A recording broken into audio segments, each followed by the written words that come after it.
Sigma just announced a beast of a lens. This is a 300 to 600 millimeter f4 constant aperture zoom lens, telephoto, L mount, E mount. It has it all, and we're going to talk about it. But before we get started, like this video, hit the subscribe button, and consider joining the channel. Channel members get exclusive access to Filmmaker Alchemy, behind the scenes lessons and insights on the business of video production. Learn how to turn your content into gold.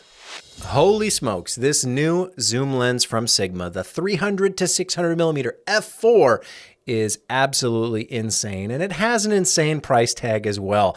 I think it's about $6,000 for this bad boy. But hey, for all you L-mount shooters out there who have been begging, who've been dying for more telephoto options, now Sigma has your back. Yes, Sigma's part of the L-mount alliance. The Sigma cameras are L-mount, but they do make E-mount, L-mount. I think they're even starting to make RF and Z-mount. They got all the mounts covered. They're a lens company. They want to sell lenses, so they've got you covered. If you're an L-mount shooter, you finally have the option to spend $6,000 for a 300 to 600 f4. Awesome, incredible, but very, very expensive, and not for your casual everyday shooter.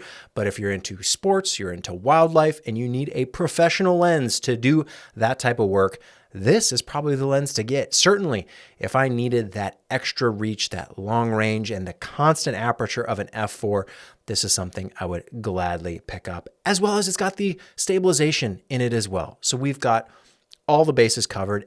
Everything you could ever want. You know, we think of these dream lenses. Oh, wouldn't it be great to have like a 10 to 1000 f 1.2? Yes, the fantasy, fake, April Fool's style lenses. This is certainly though like scratching that itch. If I told you a 300 to 600 constant f4, that's a beautiful, beautiful dream lens for this type of work. Not for your everyday portraits, not for your casual run and gun photography documentary, not for your, maybe for a wedding, depends on the type of wedding, but certainly sports, action, wildlife, any of that where you need that long range, you need that reach, you need to get up close to something really far away. Having something like an f4 constant aperture, I'm not going to complain about that. That's really shallow at that long end of the spectrum. When you start shooting really long focal lengths and you're dealing with really fast apertures like a 2.8 or even like an f4, that's relatively fast, especially for full frame, which is what we're talking about. Full frame lens, crazy, crazy reach for something like an S5 Mark II, certainly. There's a great L-mount camera, but we've also got the S1R Mark II coming very, very soon. So this would be the perfect lens for that type of camera if you're doing that type of work. And honestly, not so absurdly expensive that it's not valuable.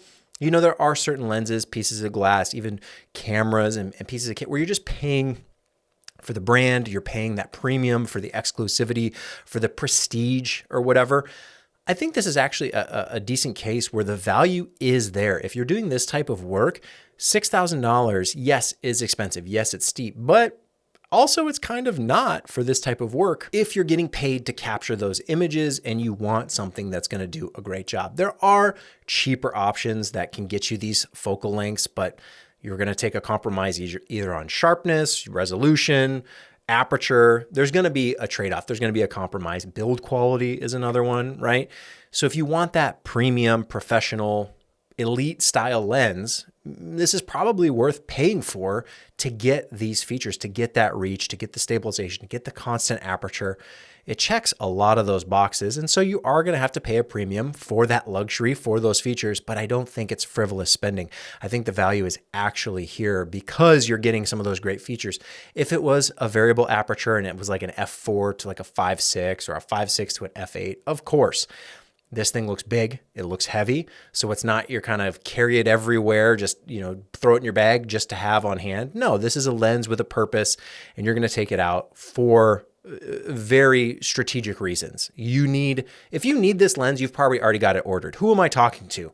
Of course, if you need these features, you're going to buy it right away because it's just such an awesome, you know, it's not the telescope style lens, like a 1,000 millimeters or beyond, 300 to 600, great focal range. Maybe you would argue, maybe sometimes you want 800, but honestly, 300 to 600, very flexible, very usable for that longer distance style photography or video. Let's be real, you can use this type of lens for video as well, although I do imagine more photographers would be picking it up. But hey, I don't actually know that. Maybe there's plenty of video shooters out there who are excited to get this as well.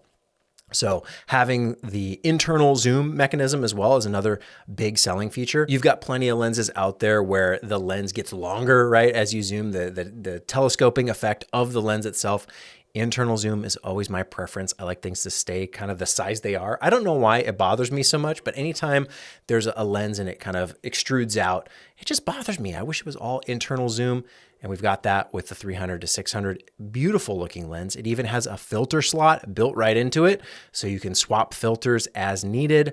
Very, very handy, very helpful, and just another groundbreaking, incredible achievement from Sigma. They always deliver these really interesting lenses, and I love to see it because although this is expensive, the value is there, and I think it's a reasonable price. Sigma is not usually overpricing their glass, which I do love and why they've become so popular, and they're actually delivering exceptional results for those more budget-friendly alternatives. A lot of brands, you're paying a premium for that name brand, and Sigma just seems to be saying, we don't care, we're going to make good glass regardless, and you can pay us, and it'll be affordable, it'll be reasonable, given the value that we're offering. Their prime lenses are great, their zoom lenses are great.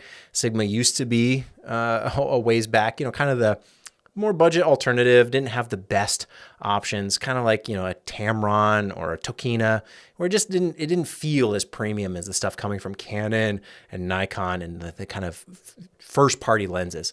Sigma has well outpaced all their competition. And I know Tamron has, done a decent job keeping up, but I just don't see them delivering consistently the same level of groundbreaking glass. But also maybe I'm not paying attention. Maybe they're not making their way into my feed as much as they should be. I don't know. I actually can't speak one way or the other too much on Tamron. There's one lens, I think it's a 20 to 40, but it's not for the L mount, so not an option for me. That lens looks interesting. Tokina, also, I really haven't heard a lot about recently. Sigma just always seems to be packing a lot of punch with their new releases, and I'm glad to see another telephoto option for L mount because there's a lot of people out there who've been desperate for this type of lens. Granted, might be out of your price range. I'm sorry about that. Maybe this will make waves for like the more budget-friendly, cheaper option that will meet your need. But if you do need a longer telephoto zoom for L mount, Sigma has you covered, and you're going to pay for it. But this is the type of lens that I think is probably worth paying for.